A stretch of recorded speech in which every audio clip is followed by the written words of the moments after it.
Captain Morgan atterrit dans ton panier. Bacardi trône sur chaque comptoir de bar que tu aies jamais vu. Ces marques dépensent des millions en marketing, mais la plupart des gens ratent quelque chose d'essentiel. Certaines de ces bouteilles se qualifient à peine comme véritables rhums selon les réglementations de l'Union européenne.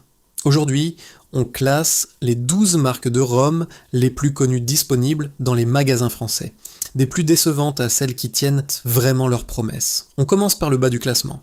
Numéro 12, Captain Morgan Original Spiced Gold. Cette bouteille avec le logo de pirate se trouve dans chaque Carrefour, chaque Lidl, dans chaque station-service de toute la France. Le prix tourne entre 12 et 18 euros et la machine marketing derrière est colossale. Mais regarde attentivement l'étiquette. Il est écrit « boisson spiritueuse à base de rhum ». La teneur en alcool est de 35%. Le vrai rhum des Caraïbes commence à 37,5%.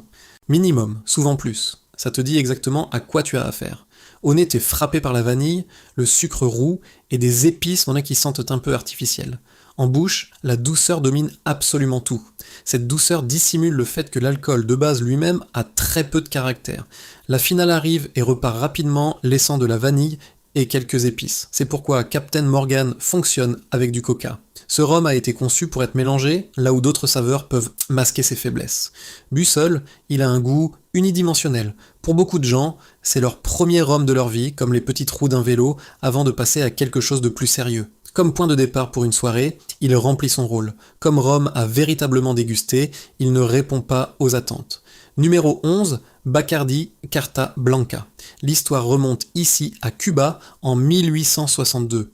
Dont Facundo Bacardi avait une vision simple, créer un rhum qui soit doux, propre et facile à boire. En France, cette bouteille rocaille circule en quantité phénoménale dans chaque bar. Mojito, Cuba Libre, Daiquiri, Bacardi et partout. Le processus de production utilise la mélasse comme base. Après la distillation, le rhum passe par une filtration au charbon actif et passe un temps minimal en fût de chêne. L'alcool est exactement à 37,5%, exactement au minimum légal pour pouvoir s'appeler rhum. Le résultat est un profil conçu pour une neutralité maximale. Au nez, tu obtiens une légère vanille et une touche d'agrumes. C'est à peu près tout. En bouche, le rhum semble mince et aqueux, avec une finale très courte. Il ne dérange pas, mais ne surprend non plus avec rien. Pas de funk, pas d'aspérité, pas de feu rumeux. En tant que mixeur, Bacardi est fiable. Il laisse de la place à la menthe, au citron vert et au sucre sans se battre contre eux. Bu pur, il semble maigre. Comparé aux autres options dans cette gamme de prix, il représente un point de départ, pas une destination. Bacardi fait exactement ce pour quoi il a été conçu. Le problème, c'est que l'ambition s'arrête à ne pas déranger. Numéro 10. Stroh 80 d'Autriche. Celui-ci vient avec un avertissement intégré dans le nom. 80% d'alcool. En France, les gens connaissent ce rhum pour une seule raison, ce coup de pied absolument dément qu'il délivre. Tu le trouves dans les gâteaux, dans le punch chaud de Noël, dans les soirées d'hiver, et parfois dans des situations qui se terminent par les mots « ça brûle vraiment ». La base vient de mélasse de canne à sucre, mais franchement, presque personne ne le boit pur. Si tu laissais pur, tu comprends vite pourquoi. Au nez caramel, clous de girofle et sucre légèrement brûlé. Chaleur, arôme, puissance. En bouche, l'expérience devient moins une découverte de saveur qu'une survie à la chaleur. Cet alcool peut te déboucher les sinus en une seule gorgée, en cuisine et en pâtisserie. Stroh devient un héros. Pour beaucoup de gens, c'est le goût de l'hiver, l'âme du punch de Noël, l'ingrédient secret des desserts des fêtes. Avec des flammes et des épices, il délivre exactement ce dont tu as besoin. Bu pur, c'est du muscle sans finesse. Pourquoi seulement numéro 10 ? Un bon rhum, c'est harmonie et équilibre. Stroh, c'est de la force pure. Comme ingrédient, il se distingue. Comme rhum à siroter seul, il lui manque la complexité et la douceur qui définissent les places plus hautes dans ce classement. Numéro 9, Havana Club Añejo, 3 agneaux de Cuba. Cette bouteille se trouve derrière le comptoir de presque chaque bar à cocktail et chaque club en France. La marque remonte à 1934 et ce rhum cubain vieillit au minimum 3 ans en fût de chêne avant d'être assemblé. Ce processus de maturation le distingue déjà de nombreux autres rhums blancs qui misent sur la neutralité et le mélange rapide. Dans le verre, la couleur révélant un or pile. Au nez, vanille, chêne délicat et une note herbeuse de canne à sucre. Ça signale immédiatement qu'il y a du vrai rhum dans le verre. Le profil penche vers le sec avec une douceur juste bien équilibrée pour un mojito sans devenir collant. Bu pur, tu peux trouver une légère note de fruits tropicaux et un soupçon de tabac. Le rhum reste léger, mais jamais ennuyeux. Les barmen l'adorent parce qu'il tient sa position quand le citron vert et la menthe entrent en jeu. Le rhum reste reconnaissable et fait en sorte que le cocktail ait le goût d'un vrai rhum. Pas d'eau sucrée aux agrumes. Havana Club 3 Años évite la douceur excessive et les arômes artificiels. Le caractère cubain transparaît clairement et de façon équilibrée. C'est pourquoi les professionnels et les amateurs de cocktails y reviennent sans cesse. Le prix varie entre 14 et 20 euros, le rendant accessible à tous les niveaux. La moitié du classement est derrière nous. Numéro 8, The Kraken, Black Spiced Rum. La bouteille attire le regard immédiatement. Vert noir, graphisme dramatique avec des monstres marins et un marketing qui parle de plus de 13 épices mystérieuses. La teneur en alcool est de 40% avec la promesse d'une aventure de pirate dans chaque verre. Tu l'ouvres et tu le sens immédiatement. Vanille, lourde, toffée, clou de girofle, mélasse dense, doux, sombre, presque comme un dessert liquide. Le rhum de base vient de Trinidad et Tobago, vieilli de 12 à 24 mois avant l'ajout des épices. La couleur sombre, presque noire, vient du caramel naturel. Bu pur, la douceur devient rapidement accablante. Les arômes d'épices dominent tandis que la base de rhum disparaît quelque part en dessous. Ça ressemble davantage à une saveur avec du rhum caché en dessous qu'à un rhum avec un caractère ajouté. Dans les cocktails, Kraken fonctionne bien. Le ginger beer ou le coca prennent le contrôle pendant que Kraken ajoute cette touche de dessert immédiate qui convient à la plupart des gens. Bu pur, la douceur et les épices persistent, mais la profondeur disparaît. La finale est courte, sans grand développement. Pour les soirées et la gratification immédiate, Kraken délivre. Pour les puristes, cherchant un caractère caribéen authentique, l'aromatisation intense est un obstacle. Trop de saveurs, trop peu d'âme. Numéro 7. Plantrée d'Arc, anciennement Plantation. En janvier 2024, la marque a officiellement changé de nom après des années de débats sur les connotations coloniales. La bouteille contient un assemblage de rhum de la Barbade et de la Jamaïque créé par Alexandre Gabriel et Maison Ferrand. Cette combinaison existe depuis 1999. Le style de production associe des distillats pot still et column still, te donnant arôme et plénitude sans agressivité directement dans le verre. Au nez, de la mélasse, du café, du sucre roux et de la banane. Des couches qui occupent immédiatement le verre. C'est pourquoi ce rhum atterrit si souvent dans les cocktails tiki, les punch et les recettes classiques de cocktails où tu as besoin d'un rhum sombre qui ne disparaît pas dans la foule. Bu pur. Il est évident que ce rhum a été conçu pour le mélange, pas pour une longue dégustation contemplative. Lors de dégustations à l'aveugle, il trompe rarement quelqu'un en lui faisant croire que c'est un sipper de haute volée. Il reste fiable, puissant et agréablement rond. Mais quiconque cherche le terroir, un long vieillissement en fût et une finale qui raconte une histoire trouvera ses caractéristiques plus haut dans le classement. Le prix en France varie de 22 à 32 euros selon le revendeur. Numéro 6, Appleton Estate Signature, blend de Jamaïque. Cette distillerie produit du rhum depuis 1749 sur l'estate Sauvali. Joy Spence supervise la production en tant que première femme dans l'industrie des spiritueux à avoir reçu le titre de Master Blender. Le rhum contient 40% d'alcool avec un assemblage de distillats pot still et column still avec une moyenne de vieillissement d'environ 4 ans.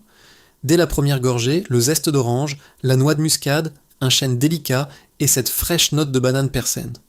La finale reste honnêtement agréable sans âcreté ni brûlure. Appleton délivre de la saveur sans en faire un spectacle. Dans les cocktails, le rhum construit une base solide. En même temps, le profil est suffisamment doux pour une dégustation occasionnelle au verre. La force ici, c'est la constance. Facile à trouver, bonne réputation, zéro arôme artificiel. Pourquoi seulement numéro 6 ? L'âge moyen limite ce que le rhum peut offrir. Quiconque cherche une influence de fût plus profonde, une mélasse sombre et une finale plus longue, trouvera ces caractéristiques plus haut dans la liste. Mais avec une histoire remontant à 1749, Appleton reste un classique qui ne se prend jamais au sérieux tout en restant presque toujours bienvenu. Compte entre 18 et 28 € dans les caves à spiritueux françaises. Numéro 5, Havana, Club, Añejo, 7 Años. Ce rhum cubain représente le point de référence pour toute la catégorie des spiritueux caribéens vieillis. Pour de nombreux amateurs français, cette bouteille ouvre la porte à une appréciation sérieuse du rhum. Le rhum vieillit au minimum 7 ans en fût de chêne blanc avant que le Master Blender crée le profil final. 7 ans, sous un climat tropical, signifie une maturation significativement plus rapide que le vieillissement européen en fût. La part des anges représente 6 à 8% par an contre 1 à 2% en Écosse. Concrètement, ce rhum cubain de 7 ans peut égaler la complexité de spiritueux vieillis 12 à 15 ans dans des climats plus froids. Au nez, vanille intense, caramel et cacao avec des fruits tropicaux, un délicat tabac et des notes de chêne en dessous. Le palais se sent plein et velouté avec vanille, caramel, chocolat, café et fruits secs qui se rejoignent. La finale s'étire de moyenne à longue, chaude, avec ce caractère vanille-tabac caractéristique et une légère amertume de cacao. Bu pur à température ambiante ou avec un seul glaçon, ce rhum récompense la patience. Le prix en France se situe entre 22 et 28 €, ce qui commence à approcher le territoire premium.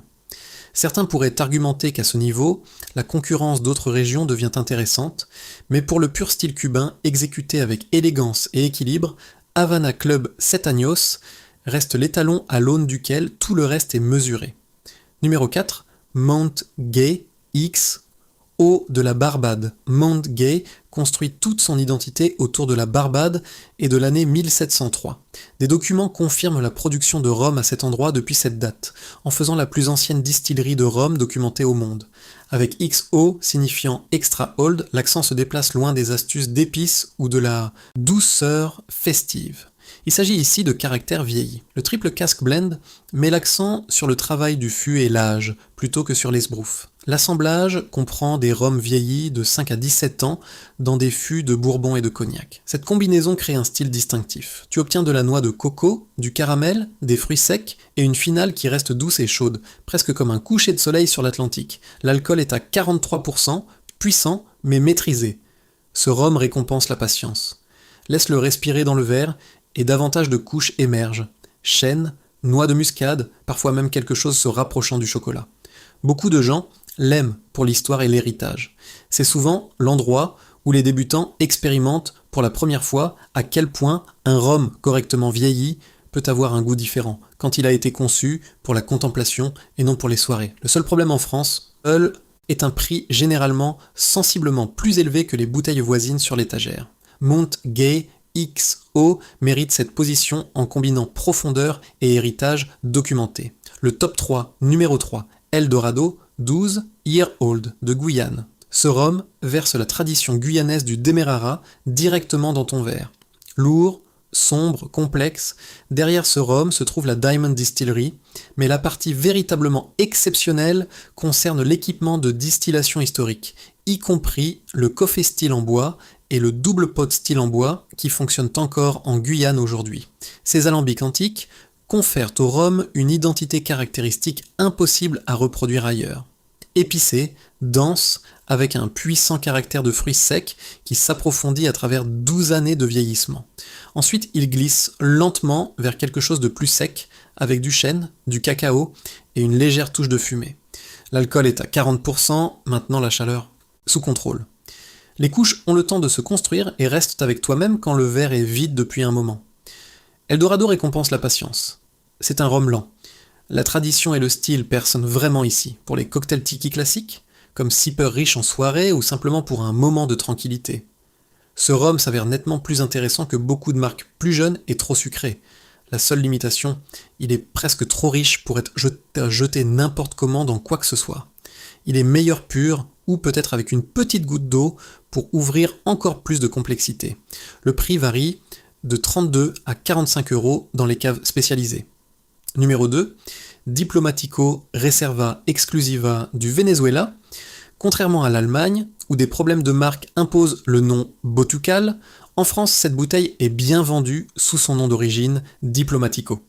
La teneur en alcool est de 40% avec une réputation construite sur un profil extrêmement doux et rond.